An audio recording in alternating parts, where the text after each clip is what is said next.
Testing more and more widespread, which we've just told you for the past 2 minutes. So how do doctors and researchers use the results to give them a better picture of where we are headed with the virus? And how does contact tracing help stop the spread of the virus?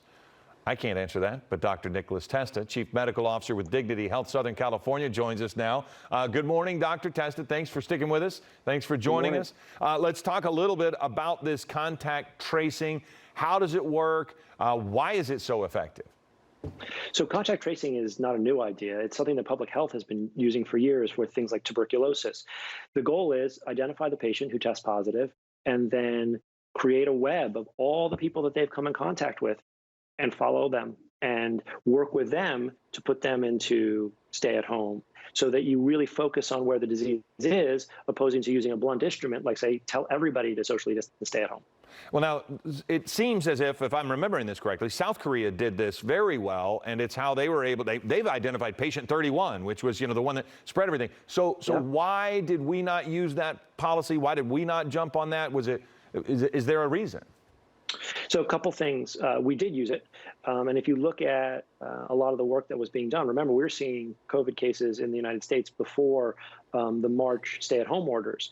There was a moment in time where the CDC said, listen, this isn't going to work because the cases were accelerating too fast. Once you get too many cases, contact tracing won't work for one really critical reason. You need the right number of people to do it.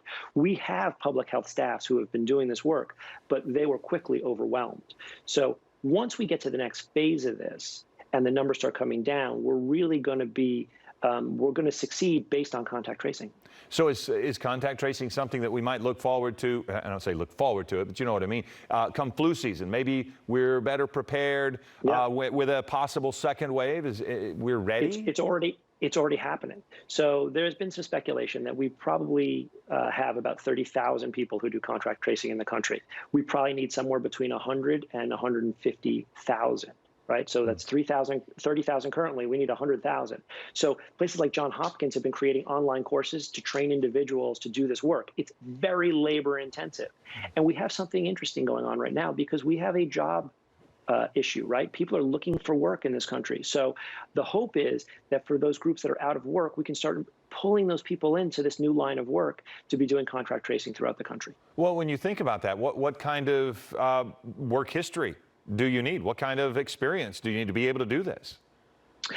So it doesn't need a master's degree, doesn't necessarily need a college education. You need some basic level of education. High school would be very important. College would be great. What you really need is to be inquisitive and do that detective work, right? To search out who are the patients who are exposed. And then you also need a certain personality to do it because you need to confront a lot of people and you need to be able to be very clear that they're going to need to stay home and their life is going to be interrupted like all of our lives have. The real goal is to move from a sort of a universal social distancing and stay at home to really focusing on the individuals who have been exposed and get them to stay at home. But think about the difference you could make as an employee, as a person, if you're able to do something like that. Okay, so Dr. Testa, thank you very much.